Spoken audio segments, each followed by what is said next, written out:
Welcome to Debnath coaching centre 2.0। আমি সুব্রত দেবনাথ, তোমাদের স্বাগত জানাচ্ছি আমার ইউটিউব চ্যানেলে।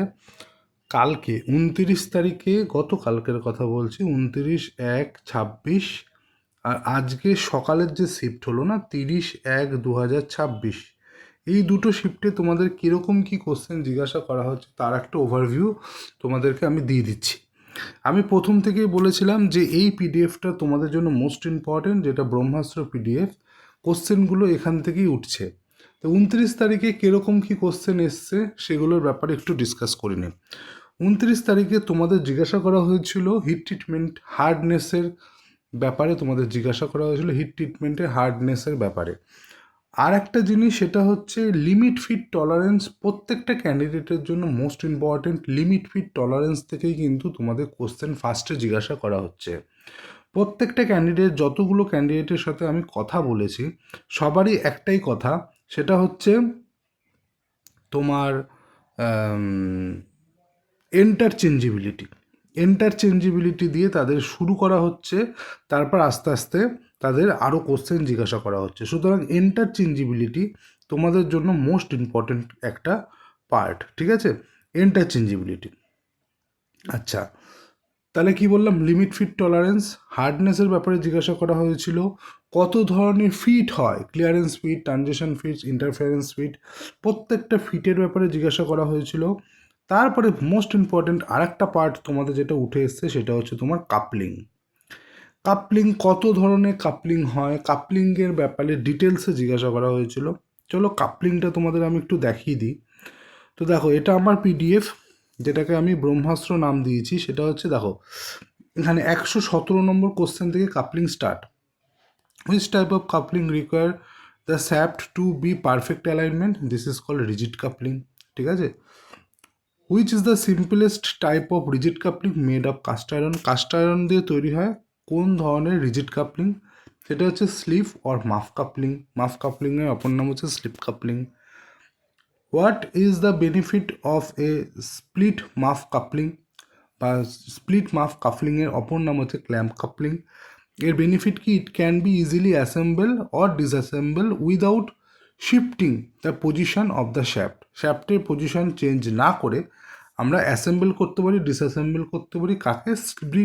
স্প্লিট কাপলিং বা ক্ল্যাম্প কাপলিংকে। Which coupling consist to cast iron hubs connected by ring of bolts? এমন কোন কাপলিং আছে যেটা দুটো কাস্ট আয়রনের হাবস দিয়ে কানেক্ট করা যায় by a ring of bolt? একটা রিং আর বোল্টের সাহায্যে, সেটা হচ্ছে ফ্লেঞ্জ কাপলিং, ঠিক আছে? নেক্সট দেখো, what prevent the bolt from shearing in flange coupling during high torque transmission? কোনটা প্রিভেন্ট করে the bolt from shearing in flange coupling? Flange কাপলিংয়ে বোল্টের শেয়ারিংটাকে রক্ষা করার জন্য কি ইউজ করা হয়, যেটা হাই টর্কের জন্য হয়ে থাকে? The bolt are designed to fit tightly in the hole and the friction between the flange face helps transmission the torque, ঠিক আছে? তো এই হচ্ছে ব্যাপার।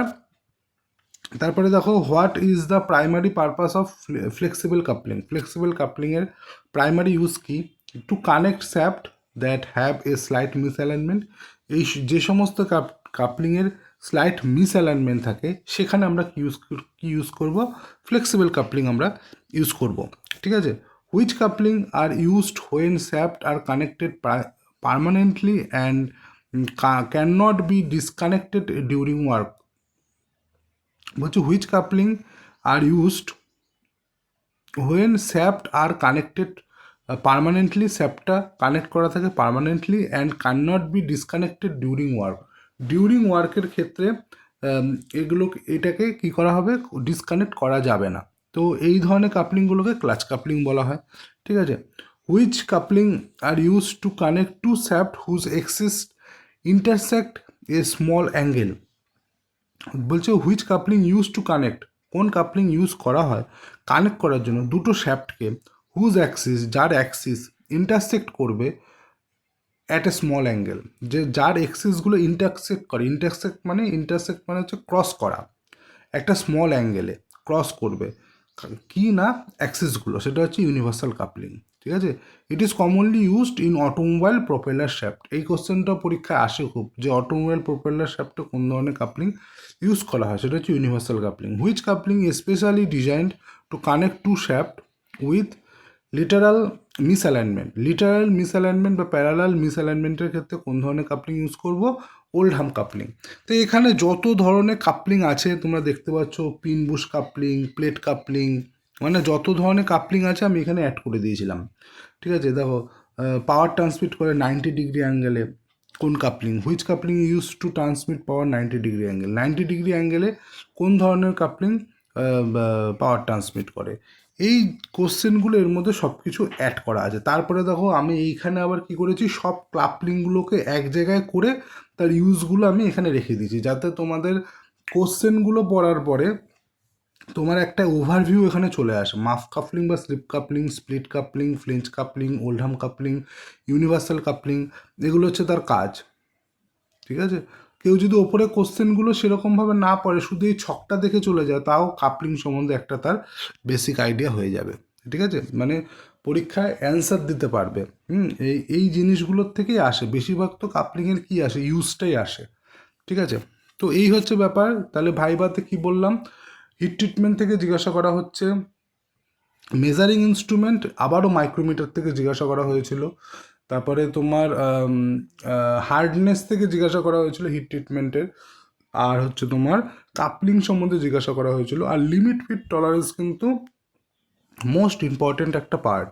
শুরু হচ্ছে কিন্তু ইয়ে দিয়ে, তোমার ইন্টারচেঞ্জেবিলিটি দিয়ে। What is interchangeability? ঠিক আছে, এটা আমি তোমাদের দেখিয়েছিলাম আগেও, আবার তোমাদের দেখিয়ে দিচ্ছি। সবই এখানে তুমি পেয়ে যাবে। এই যে পিডিএফটা আছে আমার ব্রহ্মাস্ত্র, স্পেশালি আমি WBPDCL এর জন্য কয়েকটা চ্যাপ্টার মিলিয়ে এটা তৈরি করেছি।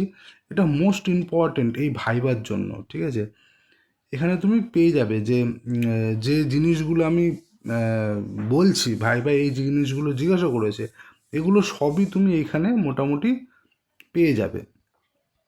আগের দিন আমি দেখিয়েছিলাম যে ইন্টারচেঞ্জেবিলিটি কী জিনিস, মাস প্রোডাকশনের ক্ষেত্রে ইউজ করা হয়। আশা করি তোমরা সবাই জানো জিনিসটা। তবে কি এখানে কি এই পিডিএফটার মধ্যে সব জিস্ট করা আছে, সব এক জায়গার মধ্যে করা আছে, এতে পড়তে সুবিধা হয়, এই আর কি। এই হচ্ছে ব্যাপার। আর লিমিট ফিট টলারেন্স কিন্তু মোস্ট ইম্পর্টেন্ট, বারবার বলছি। এই যে লিমিট ফিট টলারেন্স এখান থেকে স্টার্ট হয়েছে, এই যে 33 নম্বর কোশ্চেন থেকে লিমিট ফিট টলারেন্স স্টার্ট হয়েছে। ঠিক আছে, এই যে ইন্টারচেঞ্জেবিলিটি 34 নম্বর কোশ্চেন। ঠিক আছে, ইন্টারচেঞ্জেবিলিটি কী জিনিস? ঠিক আছে, আগের দিন আর একটা কোশ্চেন জিজ্ঞাসা করেছিল, fundamental tolerance, grade of fundamental tolerance কতগুলো হয়? 18টা হয়। ঠিক আছে, clearance fit, transition fit, interference fit. ঠিক আছে, এখানে দেখো আমি ছক দিয়ে বুঝিয়ে দিয়েছি ক্লিয়ারেন্স ফিট কীরকম হবে, ট্রানজিশন ফিট কী আর কীরকম হবে, ইন্টারফারেন্স ফিট কীরকম হবে। মানে হোল ভার্সেস শ্যাফট। ক্লিয়ারেন্স ফিটের ক্ষেত্রে কী হবে, হোল বড় হবে, শ্যাফট ছোটো হবে। ট্রানজিশন ফিটের ক্ষেত্রে ওভারল্যাপ করবে। ইন্টারফারেন্স ফিটের ক্ষেত্রে শ্যাফট বড় হবে, হোল ছোটো হবে। অ্যালাওয়েন্স দেখো, clearance fit always positive denote করে, ট্রানজিশন ফিট পজিটিভ নেগেটিভ দুটোই ডিনোট করে, interference fit always negative denote করে। এক্সাম্পল দেখো, ক্লিয়ারেন্স ফিটের ক্ষেত্রে প্রিসিশন রানিং ফিট যেটা, সেটা হচ্ছে ক্লিয়ারেন্স ফিটের মধ্যে পড়ে। ট্রানজিশন ফিটের মধ্যে পুশ ফিট আর রিঙ্গিং ফিট পড়ে। ইন্টারফারেন্স ফিটের মধ্যে স্ট্রিং ফিট, ফোর্স ফিট পড়ে, এগুলোই আর কি। ঠিক আছে, তো আর একটা জিনিস সেটা যেটা জিজ্ঞাসা করেছে সেটা বলা হয়নি, সেটা হচ্ছে টলারেন্স তোমাদের ক্যালকুলেট করতে দিয়েছিল। ঠিক আছে, টলারেন্স ক্যালকুলেট করতে দিয়েছিল। কোশ্চেনটা এরকমই ছিল, calculate the tolerance for the hole given as 25 ± 0 to mm। ঠিক আছে, তো তোমরা জানো কী করে টলারেন্স ক্যালকুলেট করতে হয়। প্লাসে 0.02 আছে, মাইনাসে 0.02 আছে। তার মানে কী হবে, তোমার যে মেন যে ডিজিটটা রয়েছে তার সাথে একবার +02 অ্যাড করতে হবে, তার সাথে একবার -02 -0.02 মাইনাস করতে হবে, তারপর দুটোকে মাইনাস করে দিলে টলারেন্স বেরিয়ে যায়। এটা তোমাদের এসছিলো, কালকে এসছিলো, মানে 29 তারিখে এসছিলো। তোমাকে একটা কাগজ আর পেন দিয়ে দিয়েছিল, তোমাকে বলেছিল যে এটা তুমি টলারেন্সটা বার করে দেখাও। ঠিক আছে, তো এরকমই কোশ্চেন কিন্তু তোমাদের আসছে। ঠিক আছে, এই হচ্ছে ব্যাপার। আর কালকে তোমাদের পিডিসিএল এর হিস্ট্রি থেকে, WBPDCL এর হিস্ট্রি থেকে কালকেও কোশ্চেন এসেছিলো। তোমার হাইড্রো প্ল্যান্ট কোথায় আছে এই কোশ্চেনটা জিজ্ঞাসা করেছিল WBPDCL এর। আর তোমার আজকে WBPDCL এর হিস্ট্রি থেকে কোশ্চেন করেনি, ফার্স্ট শিফটের কথা বলছি, ঠিক আছে, 30 তারিখ। আর মোস্ট ইম্পর্টেন্ট যা দেখছি সেটা হচ্ছে লিমিট ফিট টলারেন্স আর তোমার হিট ট্রিটমেন্ট, এই দুটো পার্ট খুব ইম্পর্টেন্ট, কোশ্চেন এখান থেকে উঠছে। আর হচ্ছে তোমার ওদিকে WBPDCL এর হিস্ট্রি রিলেটেড যে পিডিএফটা ওইটা, আর তোমার হচ্ছে নিজের যে ডিস্ট্রিক্ট, নিজের যে ডিস্ট্রিক্ট মানে পশ্চিমবঙ্গের যে 23টা ডিস্ট্রিক্ট, ওখান থেকে কোশ্চেন উঠছে, এই হচ্ছে ব্যাপার, ঠিক আছে। তো আজকের ভিডিওতে এতটাই। তাহলে আমি পুরোটা 29 তারিখের একটা ওভারভিউ দিয়ে দিলাম, কেরম কোশ্চেন জিজ্ঞাসা করা হয়েছে, আর 30 তারিখের একটা ওভারভিউ দিয়ে দিলাম, ঠিক আছে। ওবিসি সম্বন্ধে অনেকেই জিজ্ঞাসা করছে, আর একটু বলে দিই। ওবিসি এনসিএল হচ্ছে তোমার নন ক্রিমিলিয়ার সার্টিফিকেট, সেটা রিভ্যালিডেশনের পরে তোমরা যে সার্টিফিকেটটা পেয়েছো সেটাই এনসিএল সার্টিফিকেট। ওখানে দেখবে লেখা আছে তোমার সার্টিফিকেটের মধ্যে এনসিএল বলে তোমাদের লেখা আছে, ওটাই হচ্ছে তোমাদের NCL certificate government of West বেঙ্গলের, ঠিক আছে। এখানে কিন্তু গভর্নমেন্ট অফ ওয়েস্ট বেঙ্গলের এনসিএল সার্টিফিকেট চেয়েছে, মানে রিভ্যালিডেশনের পরে যে সার্টিফিকেটটা তোমরা পেয়েছো সেটাই এনসিএল সার্টিফিকেট, ঠিক আছে। আর একটা জিনিস বলে দিই, তোমাদের যাদের এনওসি, যারা অলরেডি চাকরি করো, যারা এক জায়গায় চাকরি করো, তাদের ক্ষেত্রে কিন্তু এনওসি ছাড়া তোমাদের কিন্তু এন্ট্রি দিচ্ছে না। হ্যাঁ, যদি এরকম হয় যে তোমরা এনওসির জন্য অ্যাপ্লাই করেছো, করার পরে তোমাদের একটা দেয়, কি বলো ওটাকে, ওই রিসিপ্ট কপি দেয়, সেখানে ডিপার্টমেন্টের স্ট্যাম্প থাকে, সিগনেচার করা থাকে, তো ওইটা যদি তোমরা শো করাতে পারো তাও তোমাদের ভাইবা দিতে দিচ্ছে। কিন্তু তোমার কাছে যদি কোনো ডকুমেন্টসই না থাকে যে তুমি এনওসির জন্য অ্যাপ্লাইও করোনি, ঠিক আছে, তুমি যদি দেখাতে পারো যে আমি অ্যাপ্লাই করেছি, তার প্রমাণ হচ্ছে এইটা, যে আমি ইন্টিমেশন দিয়ে আমাকে রিসিপ্ট কপি একটা দিয়েছে, এখানে ডিপার্টমেন্ট থেকে স্ট্যাম্প মারা আছে, সিগনেচার করা আছে, ওটা যদি দেখাতে পারো তোমাকে দেবে, ওরা ভাইবা দিতে দেবে। কিন্তু যদি তোমার কাছে কিছুই না থাকে, তোমাদের কিন্তু ভাইবা দিতেই দিচ্ছে না, যারা চাকরি করো তাদের ক্ষেত্রে বললাম। আর ওবিসির ব্যাপারটা তো বলে দিলাম, এটা নিয়ে অনেক কনফিউশন ছিল ক্যান্ডিডেটদের মধ্যে, তাই এই জিনিসটা ক্লিয়ার করে দিলাম, ঠিক আছে। তো হলো এই ভিডিওতে তোমাদের এতটাই।